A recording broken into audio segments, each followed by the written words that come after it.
Livre de l'Apocalypse, chapitre 19.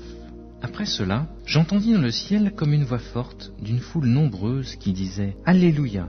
Le salut, la gloire, l'honneur et la puissance sont au Seigneur notre Dieu, parce que ses jugements sont véritables et justes. Car il a jugé la grande prostituée qui corrompait la terre par son impudicité, et il a vengé le sang de ses serviteurs en le redemandant de sa main. Et ils dirent une seconde fois « Alléluia ! Et sa fumée monte au siècle des siècles. » Et les 24 vieillards et les 4 êtres vivants se prosternèrent et adorèrent Dieu, assis sur le trône, en disant « Amen, Alléluia !» Et une voix sortit du trône, disant « Louez notre Dieu, vous tous ses serviteurs, vous qui les craignez, petits et grands. » Et j'entendis comme une voix d'une foule nombreuse, comme un bruit de grosses eaux, et comme un bruit de fort tonnerre, disant « Alléluia, car le Seigneur notre Dieu Tout-Puissant est entré dans son règne. Réjouissons-nous et soyons dans l'allégresse, et donnons-lui gloire, car les noces de l'agneau sont venues, et son épouse s'est préparée. Et il lui a été donné de se revêtir d'un fin lin, éclatant, pur, car le fin lin, c'est la justice des saints. Et l'ange me dit, écris,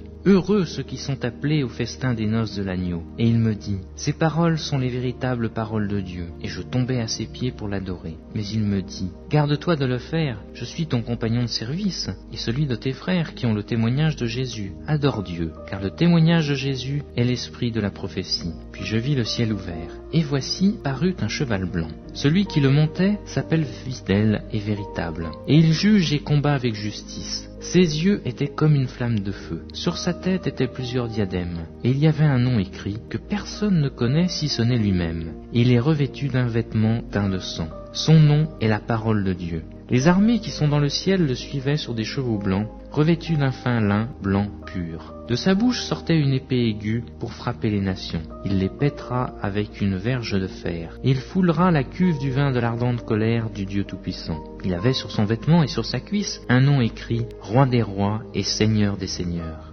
Et je vis un ange qui se tenait dans le soleil, et il cria d'une voix forte, disant à tous les oiseaux qui volaient par le milieu du ciel, « Venez, rassemblez-vous par le grand festin de Dieu, afin de manger la chair des rois, la chair des chefs militaires, la chair des puissants, la chair des chevaux, et de ceux qui les montent, la chair de tous, libres et esclaves, petits et grands. » Et je vis la bête et les rois de la terre et leurs armées, rassemblés pour faire la guerre à celui qui était assis sur son cheval et à son armée.